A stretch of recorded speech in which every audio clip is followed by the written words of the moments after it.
Nós agora vamos mostrar como obter a equação da onda numa corda, admitindo que, como na aula foi mencionado, nós retiramos a corda da posição de equilíbrio fazendo um leve deslocamento em relação a essa posição, que é a posição horizontal, de tal maneira que cada ponto da corda vai fazer agora um ângulo com essa posição de equilíbrio, e nós vamos pegar aqui dois pontos que estão infinitesimamente próximos, um ponto localizado na posição x e outro localizado na posição x mais ΔX, com ΔX, portanto, tendendo a zero, e que em cada um deles eu tenho um ângulo θ associado àquela posição.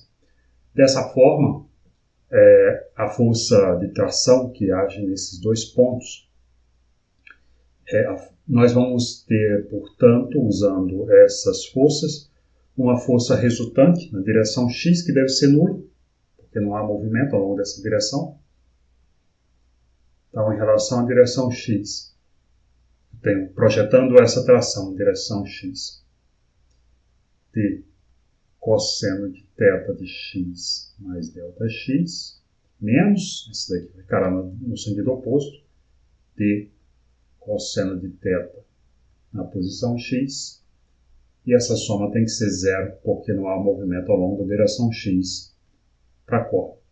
Já na direção y, nós temos essa força agindo nesse ponto, projetada na direção y, portanto, terá sentido positivo, né? Como nós vemos aqui.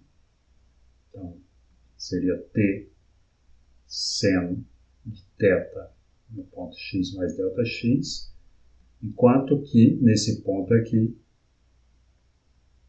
essa é a projeção na direção y, negativa, portanto, t seno de θ no ponto x, e essa soma resulta na força total naquela direção y. Okay? Bom, vamos trabalhar agora essa equação aqui, observando o seguinte. Então, aqui eu posso escrever t, em evidência, seno de θ calculado na posição x mais ΔX, menos seno de θ calculado na posição x, é igual à força resultante na direção y. Bom, como nós admitimos desde o início θ é um número bem pequeno, então eu tenho que tangente de θ, que é igual ao seno de θ sobre o cosseno de θ, sendo θ um número aproximadamente zero, faz com que o cosseno seja próximo de 1, e, portanto, essa tangente pode ser aproximada para ângulos pequenos pelo próprio seno. Dessa maneira, nossa equação passa a ser o f de y igual ao módulo da tração, tangente de θ calculado no ponto x mais ΔX, menos a tangente de θ calculado no ponto x. Bom, uma interpretação gráfica sobre a tangente é que a tangente da curva num ponto, ela é numericamente igual à derivada daquela função naquele ponto. Então, isso quer dizer que essa tangente aqui pode ser identificada como a derivada da função y em relação a x no ponto x mais ΔX, enquanto que essa tangente aqui será a derivada da função y em relação a x no ponto x. Okay? Então, dessa maneira, nós vamos ter t que multiplica dy dx calculado em x mais ΔX menos dy dx calculado no ponto x.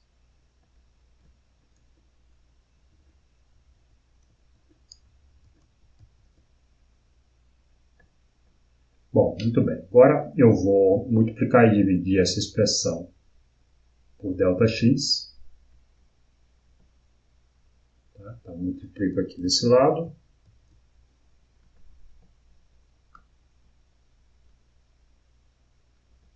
Por sobre ΔX, aí eu terei dy dx, x mais ΔX, menos dy dx, calculado no ponto x, tudo isso dividindo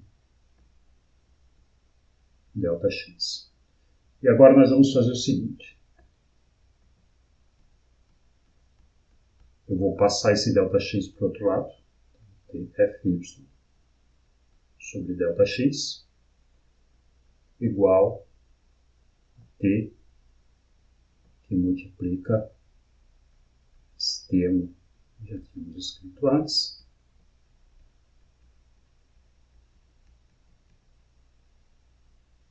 com essa diferença dividindo a distância ΔX. E agora eu vou tomar o limite de ΔX tendendo a zero, como a gente tinha dito desde o início. Lembrando que aqui eu vou fazer a definição de uma densidade linear de força, que é a força por unidade de comprimento, quando esse comprimento tender a zero.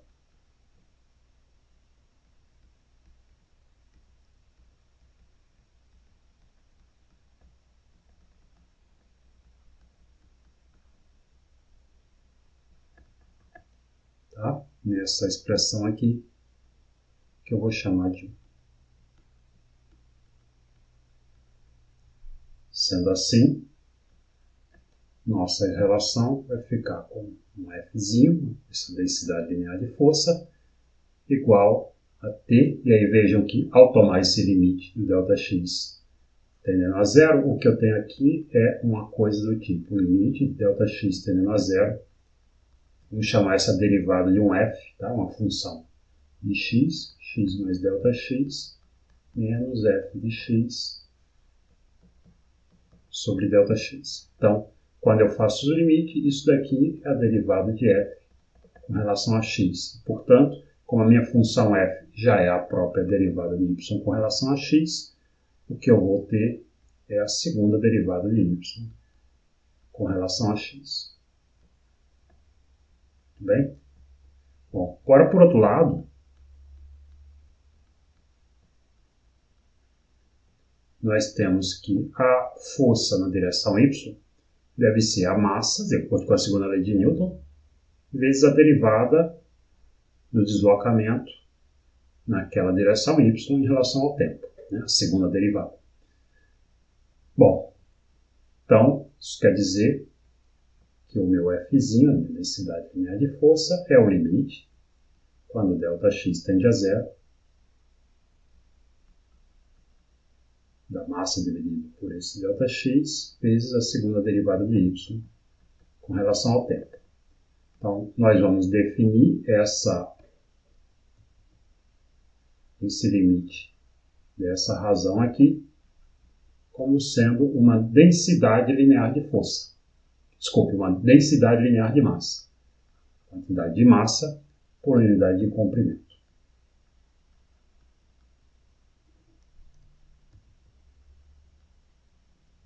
Ok?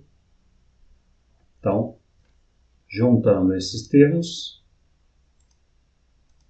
nós vamos passar a ter o seguinte. Tá? De um lado, nós temos que Fzinho é igual a T vezes a segunda derivada de y com relação a x, e ao mesmo tempo o Fzinho é igual a μ vezes a segunda derivada de y com relação ao tempo.